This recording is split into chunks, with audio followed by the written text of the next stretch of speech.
And I'm Travis. And we are late to the party, and we have Elegant. reached the end of our arc of summer blockbuster films. Of the 80s and 90s, and we are currently going to end up with the 80s here. Travis, what do you have in store for us?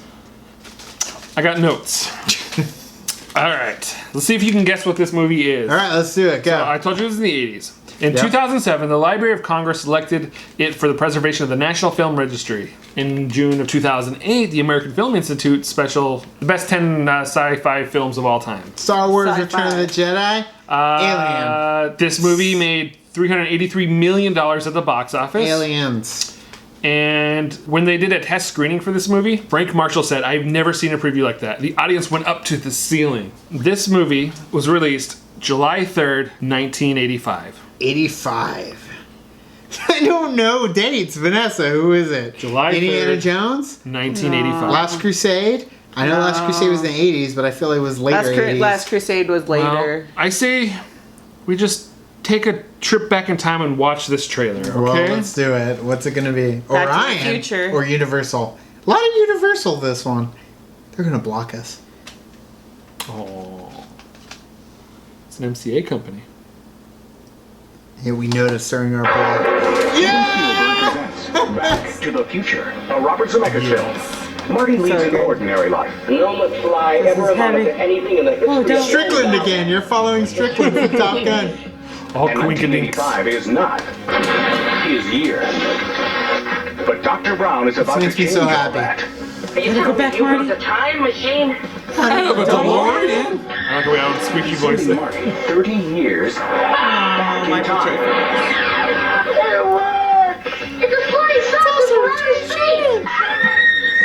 Now he's trapped in the past. It's gotta be a dream. Mutated son of a bitch. You can't walk the His father. He's a baby tough. Wow! He's making an impression on his mother. He's gonna have to dream, and he can sleep in my room.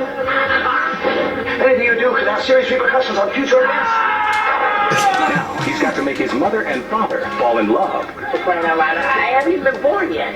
And only Dr. Brown can help him get back to the future. Are you telling me that this sucker is nuclear? Precisely. Michael J. Fox, That's heavy. Christopher Lloyd. That's the word again. Heavy. Why is he talking about future, sir? Some gravitational pull? To the future. Well, Huey Lewis already working out there in the Alan beginning. Back to the mother effing future. Bob Gale. Holy crap. You've got freaking Robert Zemeckis. You have Alan Silvestri with one of the most iconic scores in film. Yes. That Back to the Future theme.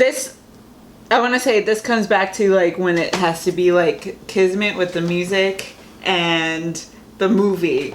Yeah? Back to the Future and Alan Silvestri's score for Back to the Okay. Future is probably one of the most iconic themes ever. I got Like super excited when they did it in Ready Player One. You hear it? yeah, Oh, it was awesome. when I'm going to cut you off because I got to ask this question because I know we're going to have a lot to say. On Okay. This. Would you see this movie based upon this trailer? yes. Hell yeah. Time travel. Yeah. Okay.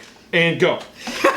So, Marty McFly, this entire universe that was created for Marty, that takes place within a span of a couple weeks. Really, 2 weeks is all that Back to the Future 1, 2, and 3 takes place in. I mean, the level of intricacy that goes into the storytelling, granted, it goes a little off the Technically, end in only the does third. Time travel.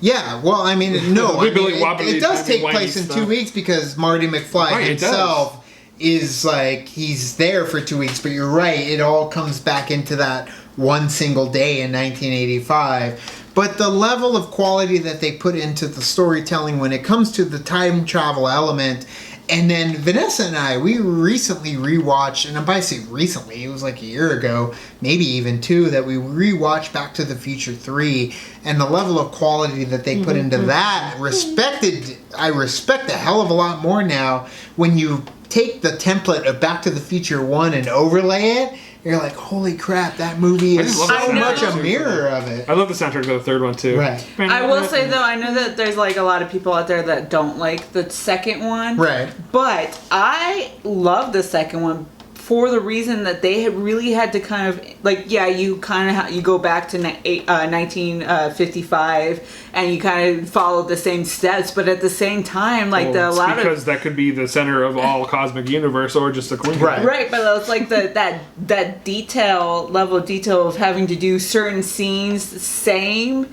And like, yeah, they threw in scenes from the first movie and stuff like that, especially when it came to adding in George McFly, adding in Marty at certain levels. But there's a lot of that adds on to what is going on during that time. Did you just take that guy's wallet? I think he just took that guy's wallet. How the hell he changed his clothes so fast? Like, I just love the second one. But anyways, the first one is where it all starts.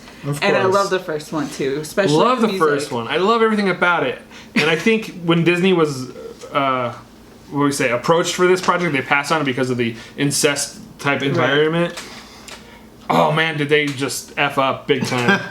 This is a massive film that did everything. 3 movies. It's a huge iconic movie, even a cartoon show.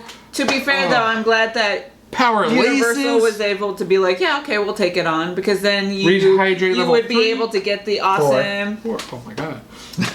The awesome Back to the Future ride. Yeah, Back to the Future ride, which is now Simpsons, but yes, that's the thing, is Back to the Future. If you just watch the first episode, standalone, chapter 1, single first film, so much standalone. Standalone. It works on its own as in the its own small movie. things that are in that movie that people don't even realize, like the Twin Peaks Mall. Twin Pines Mall. Twin Pines Mall. That turns into the what is it? You know it, bastard! You killed the pine. But yes, there are so many different little things that they do when Marty does go back and actually changes time and comes back to 1985 versus 1955 with the Twin Pines Mall, and then of course with Doc Brown himself. Again, we've talked about Christopher Lloyd multiple times on this series of Better Late Than Ever, and how iconic and amazing he is. The dude could be Fester. The dude could be a villain. Did you know he didn't want to take this role? Yes, he said no. He was going to go back to stage. His wife said, "Just give it a shot. Go in." And one of the things that sold it to the producers was how he said gigawatt. 1.21 gigawatts Because that's versus gigawatts. Yes. Yes, and that's the thing is, we got the honor of seeing Christopher Lloyd on stage during one of our Phoenix Comic-Con vlogs. Well, we weren't even doing Late to the Party then, but we got to see a live panel with him at Phoenix Comic-Con, and now he is on tour doing that panel as a partnership with the screening of Back to the Future, and we got to witness that, and man, the stories that he has for those adventures as Doc. It's just so funny, like the close calls for this movie too, where like Michael J. Fox was like this close to not even doing it too. They didn't get it. They filmed it. Right. They filmed it with someone completely different. Eric Stoltz. He was filmed. They filmed a bunch of scenes with it. And they're like, dude, but they wanted Michael J. Fox originally. He had contractual obligations to Family Ties. Yeah. So what ended up happening was they did his schedule around it. So poor Michael J. Fox would film Family Ties. And then go at night to film. That's why they were at night. Yeah, they filmed a lot of it. Yeah, and then it wasn't until he freed up that they kicked to the curb Eric Stoltz. But yeah, it's crazy, man. I would love to see that version with Eric Stoltz. I mean, too, because like Marty. There was like a documentary, wasn't there? And it did show a little bit of some clips where he goes into the malt shop. To get with George McFly, and you can kind of see him here, and it was just so interesting watching that versus what we've seen now with Michael J. Fox, and it's just like that's kind of interesting. Like in an alternate reality, I'm pretty sure that in an alternate universe, I'm pretty sure that Eric Stoltz was it and not Michael J. Fox. Oh, look at the road! Now we can watch Jackie Gleason while we eat. I've seen this one. How have you seen it? It's a rerun. It's a rerun. What's a rerun? It's brand new. Oh yeah, we have like 3 televisions. Wow, are you rich? You're just pulling your leg. Nobody has 2 television sets. Besides the movie being amazing, the music again is so good. Yep. And what I loved about what they did with this movie, they didn't just do an amazing score.